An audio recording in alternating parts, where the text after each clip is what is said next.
My mind is a warrior, my heart is a foreigner, my eyes are the color.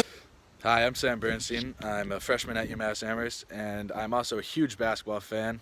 As you can see, I'm a huge Celtics supporter. I've been following them since as long as I can remember.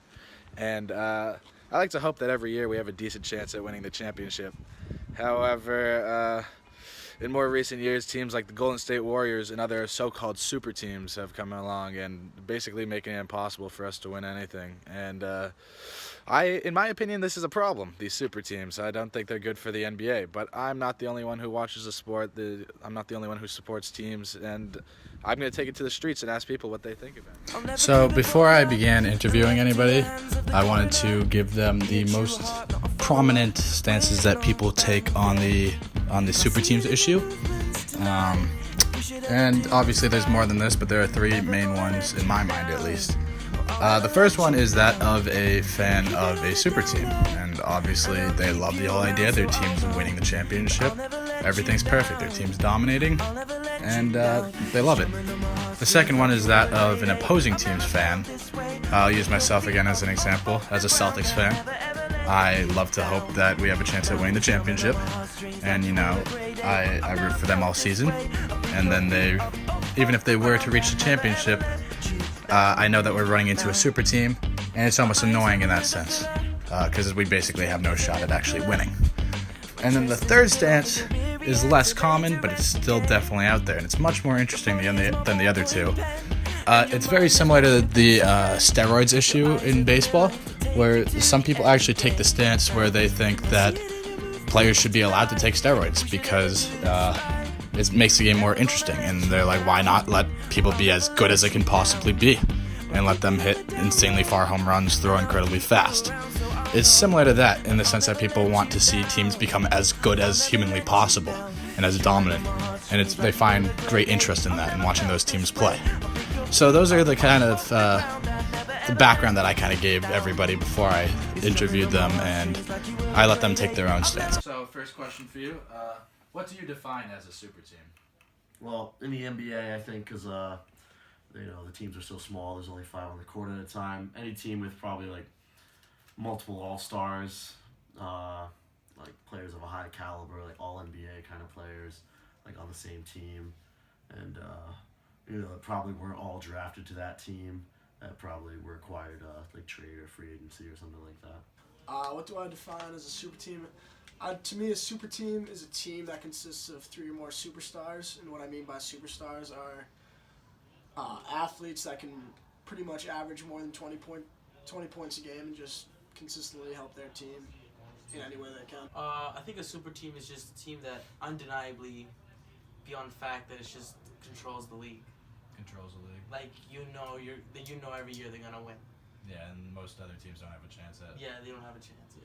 I define a super team as a group of all-stars who are not drafted together, or they could be drafted together, honestly, like the Warriors. But basically a bunch of all-stars that are playing together, that group up, yeah. All right, so what teams in more modern NBA history would you consider to be a super team?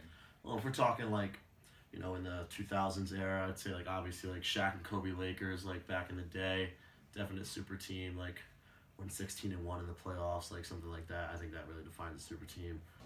I think maybe the 2008 Celtics were the first inklings of a super team, but it was really like the 2012 LeBron Miami Heat era that was like the first real super team, and now we got the Warriors in the modern day era.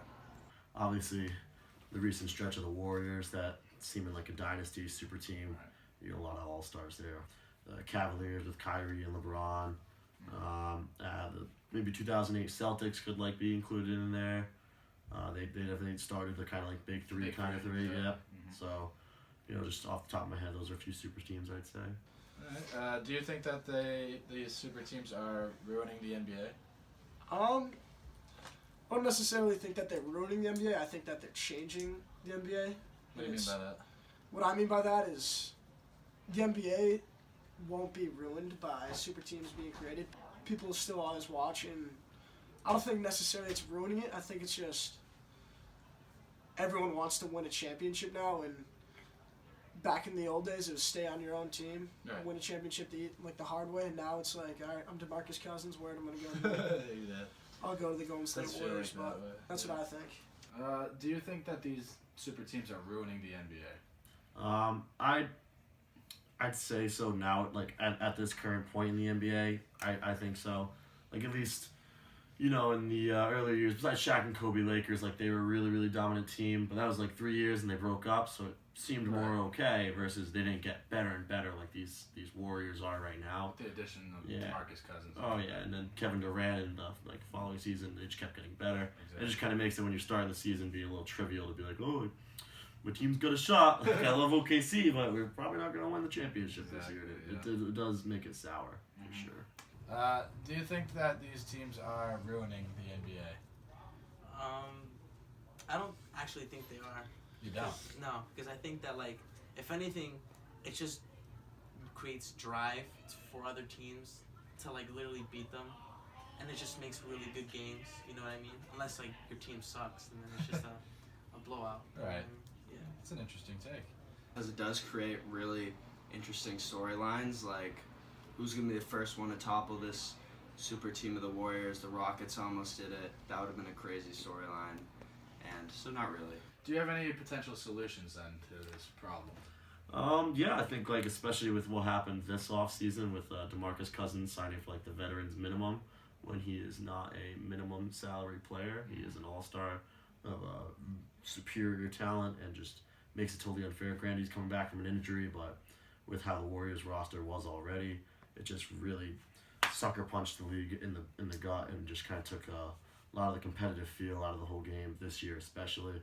And it's felt like it's been going on for a few years now. So I think the solution to that is like maybe like players of a high caliber making all NBA teams, all-star teams, shouldn't be able to accept lower salaries than like their maximum potential, especially on a team that already has multiple all-stars of that same caliber.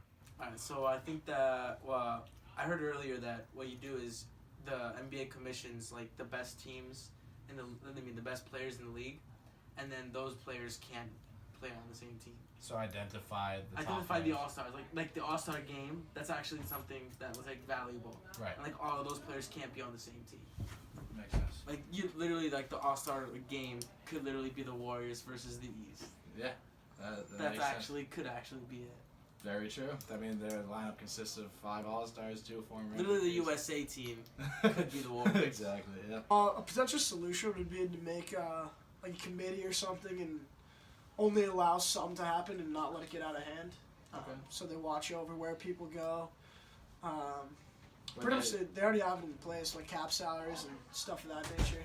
Right, so a committee that would say, like, hey, we're not going to allow these players to all be on the same team. Yeah, and if someone wants to declare and go to a different team, then they have to go through the committee first, and then they can either get declined or approved. There's really no stopping it. It's just going to keep happening. Yeah, it'll be us for the next decade. That's all. Alright, thank you, Greg. You're welcome. Thank you, Zach. No problem. It's been a pleasure. Thank you, Max. Awesome. Thank you, Sam. Alright, well, thank you for your time, Nico. Thank you.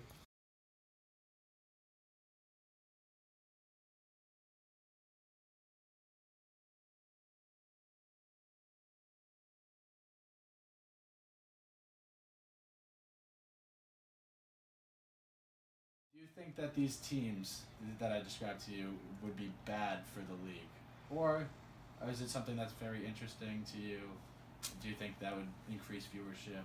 What's your opinion on it? I think people would find it interesting to see all of those good players playing together, but over time, it sounds like it's gotten boring. Maybe change the rules in the lottery or like contract deals to have all of these guys on the team for like a long period of time that would keep them winning so much. Okay, yeah, that's interesting. So like have contracts that would not allow them to all be on the same team and continue to win. So a suggestion that was made was that the commissioner of the NBA could name the top players in the league, say the top 8 to 10 players, right? And then say that no 2 of these players could be on the same team. They all have to spread out. How does that sound? I don't know. I feel like defining those top players is kind of like difficult, but like I don't think that'd be as interesting to like see how people play against each other when you know like in order who is the best. If the commissioner just like defines it, then that's not as Right, you fun. need a whole committee to constantly be reviewing who's the best player at the time. The list would keep changing. So, all right. Well, thank you for You're welcome. learning about basketball and know so answering my much questions. now.